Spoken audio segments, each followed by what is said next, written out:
ಶ್ರೀಮಾತ್ರೆ ನಮಃ. Purely home made YouTube ಚಾನಲ್ಗೆ ಸ್ವಾಗತ. ವೀಕ್ಷಕರೇ, ಸಿಹಿ ಪೊಂಗಲ್, ಬೆಲ್ಲದ ಪೊಂಗಲ್ ಯಾವ ರೀತಿ ಮಾಡಬೇಕು ಎಂಬುದು ಸಂಪೂರ್ಣ ವಿಡಿಯೋ ಹಾಕಿದ್ದೇನೆ.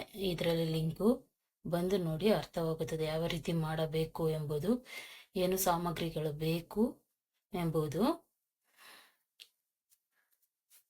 ಫುಡ್ ಕಲರ್, ಅಜಿನಮೋಟೊ, ಟೇಸ್ಟಿಂಗ್ ಸಾಲ್ಟ್ ಯಾವುದನ್ನು ಯೂಸ್ ಮಾಡದೆ ಮನೆಯಲ್ಲಿ ರುಚಿಕರವಾಗಿ ಆರೋಗ್ಯಕರವಾದಂಥ ಅಡಿಗೆ ಯಾವ ರೀತಿ ಮಾಡಿಕೊಳ್ಳಬೇಕೆಂಬುದು ಸಂಪೂರ್ಣ ಮಾಹಿತಿಯನ್ನು ಹೇಳುತ್ತೇವೆ.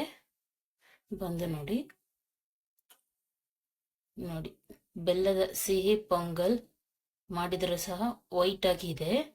ಇದು ಯಾವ ರೀತಿ ಮಾಡಿಕೊಳ್ಳಬೇಕೆಂಬುದು ಫುಲ್ ವಿಡಿಯೋ ನೋಡಿದಾಗ ಮಾತ್ರ ಅರ್ಥವಾಗುತ್ತದೆ. Thank you, viewers.